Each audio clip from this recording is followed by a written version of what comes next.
र युद्ध पर्यटनको लागि रोल्पा नगरपालिकामा प्राप्त बजेट पनि निकै कम छ। जनताका धेरै समस्याहरू स्थानीय तहबाट हल गरिनुपर्ने समस्याहरू त छँदैछन्। प्रदेशबाट र सङ्घबाट गरिने जुन पुरा गरिनुपर्ने जिम्मेवारीहरू छन् त्यो जिम्मेवारीहरू पनि हामीसँग जोडिएर आउँछन्।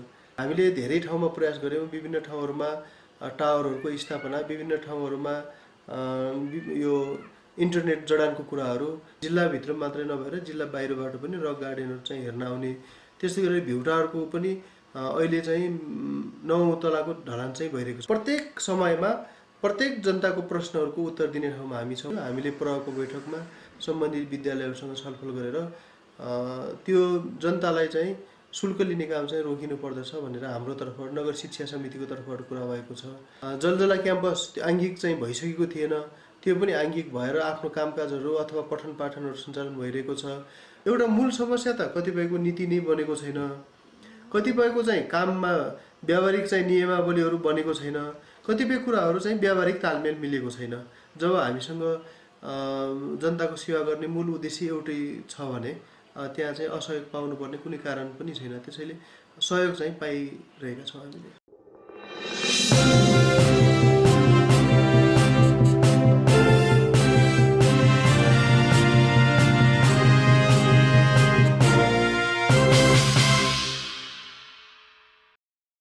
हामीले निर्वाचित भएको 4 वर्ष पुरा भएको छ। अब हामी 5औं वर्षको बजेट तथा कार्यक्रमलाई कार्यान्वयन गर्ने प्रक्रियामा छौँ र आजसम्म आउँदाखेरि हामीले विभिन्न खालका अनुभूतिहरू हाम्रो भएको छ। खास गरेर जनताको काम गर्दाखेरि, जनताको सेवा गर्दाखेरि केही राम्रा अनुभूतिहरू छन् हामीसँग, केही सकारात्मक अनुभूतिहरू छन् र केही चाहिँ नकारात्मक अनुभूतिहरू पनि छन्। तर मूलतः हामीले 4 वर्षमा राम्रै काम गरेको र हामीले आफ्नो जिम्मेवारीहरू सफलतापूर्वक सम्पन्न गरेको त्यो अनुभूति चाहिँ हामीलाई भएको छ। हामीलाई यो स्थानीय तहको जुन निर्वाचन भयो अथवा स्थानीय जिम्मेवारी जसरी हामीले प्राप्त गऱ्यौँ, यो मूलतः हामीले संविधानको मूल मर्म अनुसार नै प्राप्त गरेको चाहिँ जिम्मेवारी हो। नेपालमा सङ्घीय लोकतान्त्रिक गणतन्त्रात्मक संविधान प्राप्त भइसकेपछि त्यही अनुसारको संरचना चाहिँ भएको छ। सङ्घीय संरचना, प्रादेशिक संरचना र स्थानीय रूपमा स्थानीय सरकारको संरचना चाहिँ हामीले अभ्यास गर्दै आएका छौँ। हामीले सबभन्दा पहिले स्थानीय तहको निर्वाचन भइसकेपछि हामीले स्थानीय तहको नेतृत्व गर्ने जिम्मेवारी हामीले पायौँ र हामीले आफ्नो क्षमता, हामीले आफ्नो प्रतिबद्धता, हामीले हिजो जे कुरा जनताको बिचमा गरेका थियौँ त्यो जनताको बिचमा गरेका प्रतिबद्धताहरूलाई बजेट तथा कार्यक्रमको रूपमा प्रस्तुत गर्ने, नीति तथा कार्यक्रमको रूपमा प्रस्तुत गर्ने र त्यसलाई कार्यान्वयन गर्ने चाहिँ जिम्मेवारी हामीले प्राप्त गऱ्यौँ। र कतिको कठिनाइको सन्दर्भमा भन्दाखेरि सबभन्दा बढी जनतासँग जोडिएको एउटा तह अथवा सरकार भनेको स्थानीय सरकार नै हो। त्यसैले जनताका धेरै समस्याहरू स्थानीय तहबाट हल गरिनुपर्ने समस्याहरू त छँदैछन्। प्रदेशबाट र सङ्घबाट गरिने जुन पुरा गरिनुपर्ने जिम्मेवारीहरू छन् त्यो जिम्मेवारीहरू पनि हामीसँग जोडिएर आउँछन्। जस्तो हामीले प्रतिबद्धता गरेको भन्दा बढी प्रदेश सरकारबाट प्रतिबद्धता गरिएका, सङ्घीय सरकारबाट प्रतिबद्धता गरिएका र उहाँहरूले कार्यान्वयन गर्नुपर्ने कुराहरू पनि हामी कहाँ जनताले प्रश्नहरू चाहिँ गर्नुहुन्छ र हामीले गरिआएका कामहरूमा उहाँहरूले ठिकै गर्नुभएको भन्ने प्रतिक्रिया हामीले पाएका छौँ। र सङ्घीय सरकार र प्रादेशिक सरकारको सन्दर्भमा कतिपय कुराहरू चाहिँ पुरा हुन सकेका छैनन्। त्यो पुरा हुन नसकेका कुराहरू पनि दिनदिनै भेट्नुको नाताले जनतासँग हामी साँझ बिहान जतिखेर पनि हामी जनतासँगै छौँ।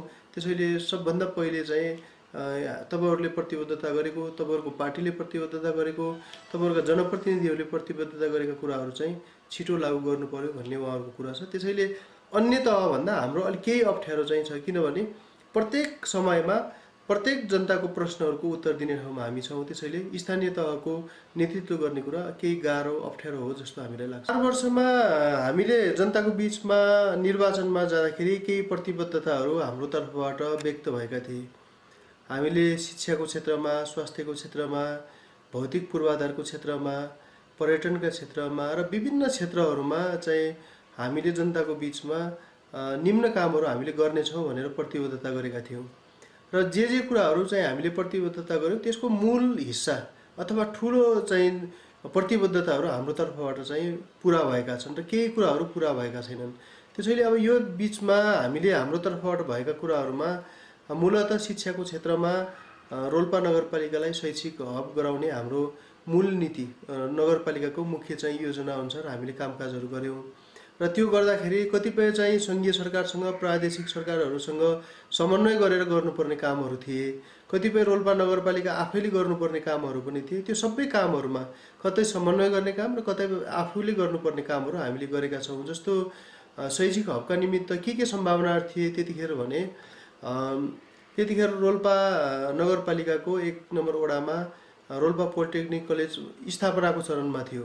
त्यो चाहिँ बन्दै थियो, त्यो चाहिँ पूर्ण रूपले बनेर अहिले धेरै कक्षाहरू पनि सञ्चालन भइसकेका छन्।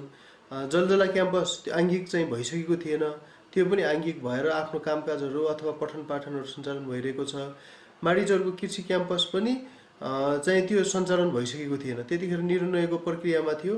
हामीले हाम्रो नेतृत्वहरूसँग छलफल गरेर त्यहाँ पनि सञ्चालन भएको छ।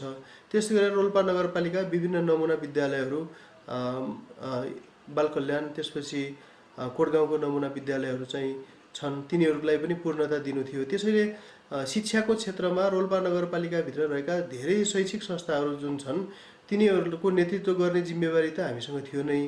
त्योभन्दा बाहिर हाम्रो राष्ट्रिय स्तरका नेतृत्वहरूसँग छलफल गरेर उहाँहरूसँग हाम्रा समस्याहरू राखेर केही चाहिँ शिक्षालयहरूको पठन पाठन सुचारू गर्नुपर्ने जिम्मेवारी थियो, त्यो पनि पुरा भएको छ। त्यसैले शिक्षाको क्षेत्रमा हामीले केही कामहरू गरेका छौँ। कसैले तपाईँहरूले सोचेअनुसारको काम गर्नु भएन भन्ने कुरा पनि होला, तर शिक्षा क्षेत्र यस्तो क्षेत्र हो त्यसको रिजल्ट अथवा त्यसले दिने परिणाम केही पछि मात्रै देखिन्छ। त्यसैले शिक्षा क्षेत्रमा हामीले केही महत्त्वपूर्ण काम गऱ्यौँ। त्यसको दुईवटा क्षेत्र छन्, एउटा शैक्षिक गुणस्तरको कुरा छ, दोस्रो कुरा चाहिँ भौतिक पूर्वाधार, शिक्षाको भौतिक पूर्वाधारको कुरा छ। त्यो दुईवटै कुरामा हामीले महत्त्वपूर्ण कामहरू गरेको जस्तो मलाई लाग्छ। र अर्को महत्त्वपूर्ण कुरा अथवा काम भनेको स्वास्थ्य क्षेत्रमा हामीले गऱ्यौँ। धेरै नयाँ स्वास्थ्य संस्थाहरू हामीले चाहिँ निर्माण गऱ्यौँ। जस्तो स्वास्थ्यको सन्दर्भमा रोल्पा नगरपालिकाको क्षेत्रभित्र हामीले करिब 12-13वटा चाहिँ नयाँ संस्थाहरू जस्तो सहरी स्वास्थ्य केन्द्र त्यस्तै गरी आधारभूत स्वास्थ्य केन्द्र अनि गाउँघर क्लिनिकहरू यस्तो खोप केन्द्रहरू यस्तो गरेर हामीले धेरै चाहिँ नयाँ स्वास्थ्य संस्थाहरूको चाहिँ स्थापना गऱ्यौँ र त्यहाँबाट अहिले सेवाहरू सञ्चालन भइरहेका छन्। र जिल्लाको एउटा अस्पताल छ, त्यहाँ पनि हामीले समन्वय गरेर हामीले गर्न सकिने, हामीले नगरी नहुनुपर्ने केही कामहरू चाहिँ हाम्रो तर्फबाट भएका छन्। विद्यालयहरूमा खास गरेर शिक्षा चाहिँ नागरिकहरूलाई निःशुल्क प्रदान गरिनुपर्छ राज्यको तर्फबाट भन्ने नीति नै छ। त्यो अनुसार चाहिँ कतिपय विद्यालयहरूमा चाहिँ त्यो नभएको भन्ने गुनासो आएको थियो। हामीले प्रहको बैठकमा सम्बन्धित विद्यालयहरूसँग छलफल गरेर त्यो जनतालाई चाहिँ शुल्क लिने काम चाहिँ रोकिनु पर्दछ भनेर हाम्रो तर्फबाट नगर शिक्षा समितिको तर्फबाट कुरा भएको छ। र अब त्यसको अन्त्यको लागि हामीले चाहिँ विभिन्न तहमा चाहिँ छलफलहरू गरिरहेका छौँ। सञ्चारको क्षेत्रमा चाहिँ त्यो जिम्मेवारीको हिसाबले सबै कुराहरू हामीसँग मात्रै नजोडिएको क्षेत्र हामीले पायौँ। जस्तो हामीले सुरुमा के जनताको बिचमा के कुरा प्रतिबद्धता अगाडि बढाएका थियौँ भने फ्री वाइफाई जोनहरू चाहिँ घोषणा गरिनेछ खास ठाउँहरूमा। तर तैपनि अब अहिले हेर्दाखेरि अब सङ्घीय सरकारको प्रत्यक्ष सहभागितामा उसको निर्णयमा चाहिँ सञ्चार क्षेत्रको कामहरू हुने चाहिँ हामीले देख्यौँ। हामीले धेरै ठाउँमा प्रयास गऱ्यौँ, विभिन्न ठाउँहरूमा टावरहरूको स्थापना, विभिन्न ठाउँहरूमा यो इन्टरनेट जडानको कुराहरू, विभिन्न ठाउँहरूमा ल्यान्डलाइनको विस्तारको कुराहरू चाहिँ हामीले पटक गऱ्यौँ, त्यो कुरा हुन सकेन। हामीले खासमा धेरै गर्न खोजेर पनि नसकिएको एउटा क्षेत्र चाहिँ त्यो मैले पनि महसुस गरेको छु। किनभने फ्री वाइफाई जोनहरूको स्थापनामा हामीले सङ्घीय सरकारबाट जति चाहिँ सहयोगको अपेक्षा गरेका थियौँ त्यो चाहिँ पुरा भएन। र तैपनि केही ठाउँहरूमा नयाँ रिपिटर टावरहरू चाहिँ स्थापना भएका छन्। टेलिफोनका टावरहरू 3G का 4G का टावरहरू चाहिँ स्थापित भएका छन्। हामीले सोचेअनुसारको भएको छैन। अहिले पनि नगरपालिकाका केही क्षेत्रहरूमा यो फोन चाहिँ नलाग्ने समस्याहरू केही छँदैछन्। तैपनि अब हाम्रो कार्यकालमा करिब 4-5 वटा नयाँ टावरहरू टेलिकमका चाहिँ टावरहरू स्थापना भएका छन्। त्यसले केही न केही चाहिँ प्रगति भएको छ र यो खास गरेर इन्टरनेटको कुरा पनि हामीले प्रत्येक वडामा अहिले धेरै ठाउँमा त सकिएन, तर वडा कार्यालयहरूमा इन्टरनेटको व्यवस्था गरिएको छ। त्यहाँ अनलाइनबाटै कर तिर्ने चाहिँ व्यवस्था 10वटै त उसमा वडाहरूमा चाहिँ सम्पन्न हुन्छ र कतिपय जस्तो स्वास्थ्य चौकीहरूमा पनि हामीले इन्टरनेट जडानको कामहरू गरेका छौँ। मावि विद्यालयहरूमा पनि इन्टरनेट जडानको कामहरू गरिएको छ। सञ्चार क्षेत्रमा पनि निकै महत्त्वपूर्ण कामहरू त भएका छन्, तर हामीले जति चाहिँ सोचेका थियौँ त्यति चाहिँ भएन, हामीले त्यो चाहिँ महसुस गरेका छौँ। र अर्को पर्यटनको क्षेत्रमा पर्यटनको ट्र्याक चाहिँ हामीले बसालेका छौँ। पर्यटनमा वास्तवमा चाहिँ अहिले कोभिडको कारणले अस्तव्यस्त देखिएको छ अहिलेको समग्र अवस्था, तर चाहिँ पर्यटनको क्षेत्रमा चाहिँ सोचिए अनुसार नभए पनि हामी धेरै मात्रामा चाहिँ काम हाम्रो तर्फबाट भएको भनेर हामीले महसुस गरेका छौँ। जस्तो म तपाईँलाई यही भन्छु,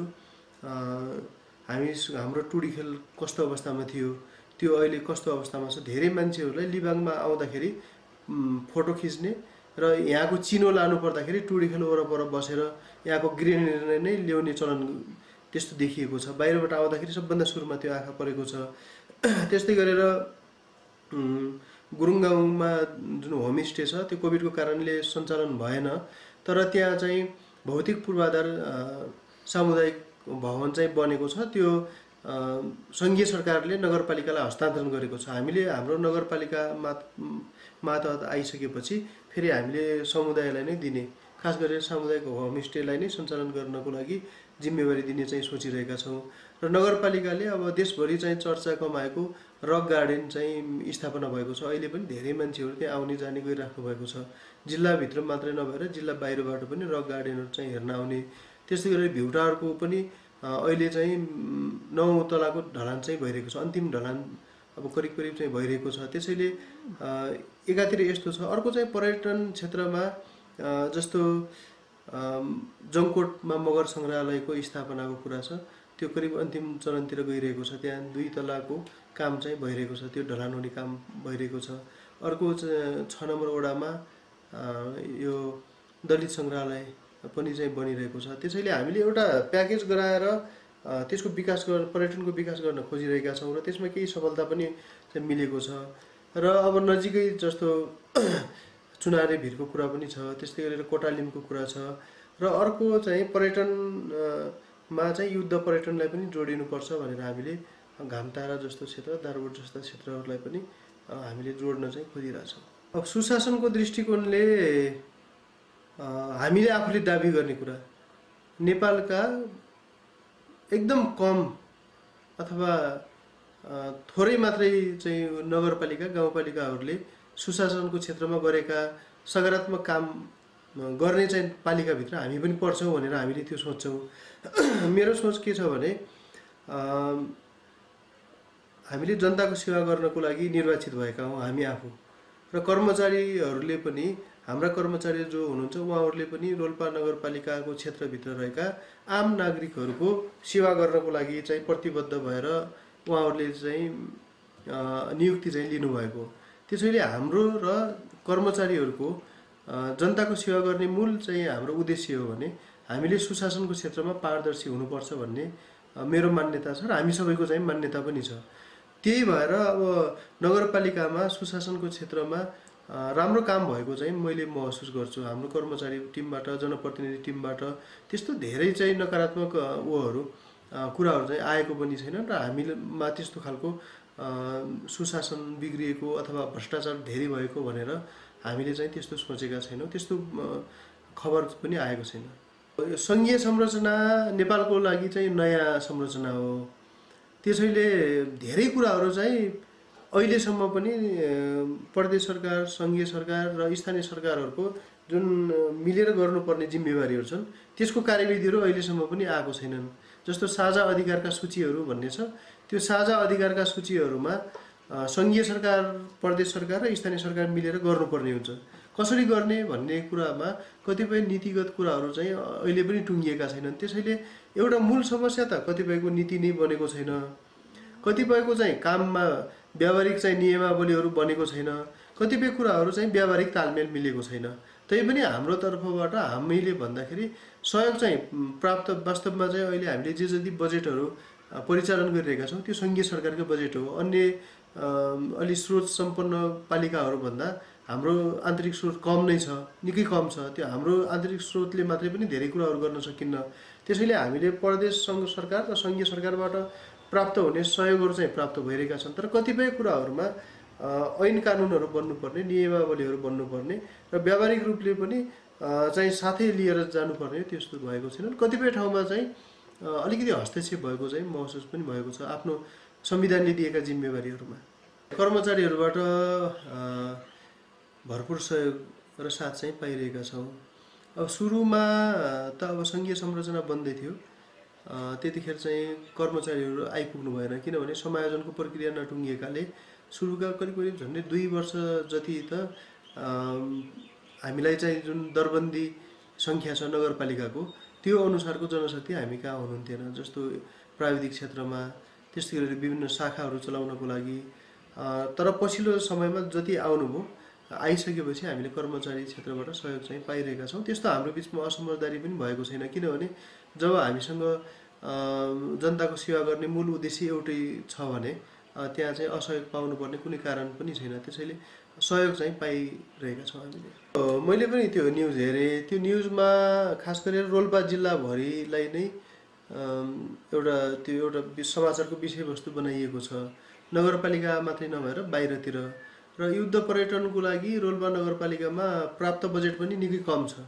खासमा चाहिँ जस्तो हिजो जिल्ला विकास समितिदेखि आजसम्म आउँदाखेरिको उहाँहरूले जोड्नु भएको रहेछ 50 लाख भनेर। अब त्यो न्युज गराउनेले जसरी चाहिँ न्युज बनाउनु भयो, त्यो एउटा चाहिँ सुरुदेखि अहिलेसम्म कति बजेट आयो भनेर त्यहाँ चाहिँ जोडिएको देखिन्छ।